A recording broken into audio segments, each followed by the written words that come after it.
donc contenir les propos de M. Ousmane Sonko sur 6 points.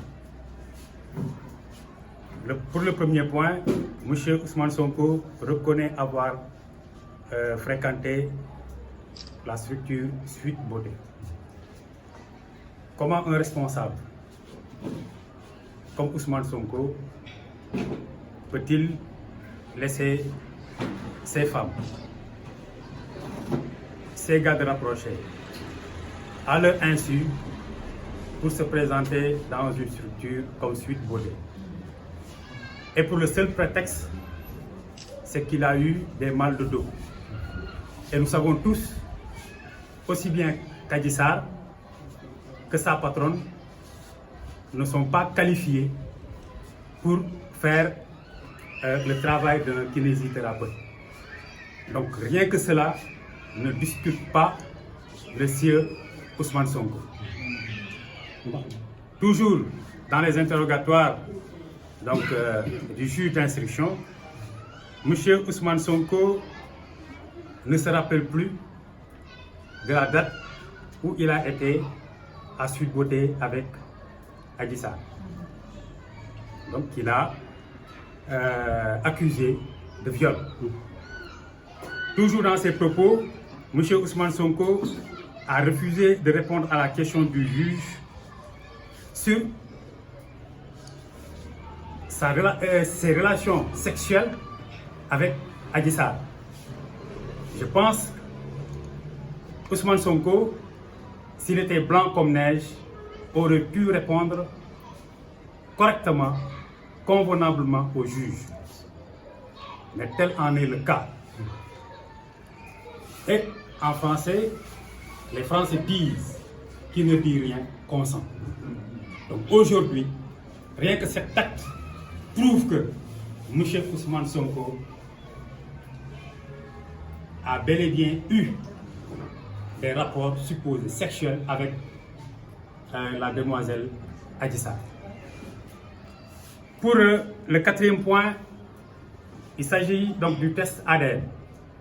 Nous savons tous, c'est récurrent devant les juridictions pour deux personnes qui ont eu des rapports sexuels. Et pour la majeure partie du temps, la femme est enceinte. Le juge demande à ce que la personne fasse un test d'ADN pour pouvoir prouver la paternité donc, de cet enfant. Mais pour ce cas d'espèce, on parle de viol. Donc il y a eu des traces de sperme, peut-être au niveau de Adji Sarr. Donc pourquoi le sieur, Kossieleki Ousmane Sonko, ne peut pas accepter de faire un test ADN? Là aussi, ça pose problème. Nous en revenons au cinquième point.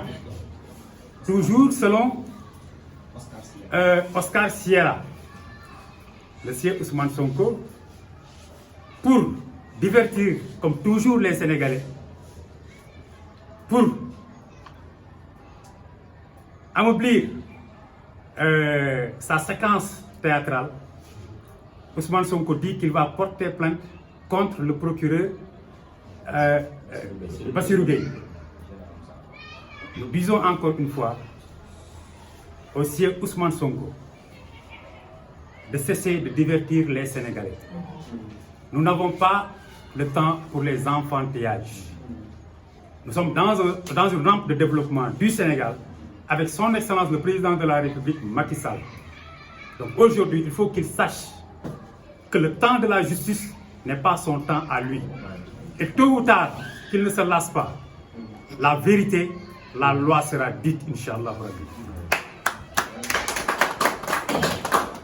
Je vais terminer par dire à Ousmane Sonko, jamais dans l'histoire du Sénégal, un Sénégalais, je dirais un Sénégalais lambda, n'a autant discrédité les institutions de notre République. Aucune personnalité au Sénégal n'a jamais autant lancé de l'impropre sur les institutions de ce pays. Nos valeureux et illustres marabouts Donc aujourd'hui, il faut que Ousmane Sonko cesse d'attaquer les institutions de notre République. Nous sommes des jeunes comme lui. Nous sommes déterminés à faire face sur tout. Nous sommes prêts à faire face sur toutes ces sorties. Qu'il sache que le président de la République a des jeunes leaders au niveau du département de Keur Massar qui sont prêts à faire face à toutes ces sorties calomnieuses, à toutes ces sorties malencontreuses, mensongères, manipulatrices à l'encontre de nos autorités étatiques. Et je terminerai pour dire à M. Ousmane Sonko que rien ne sera plus comme avant. Le président de la République l'a clairement dit. Lufi Amon Dotifi Amati.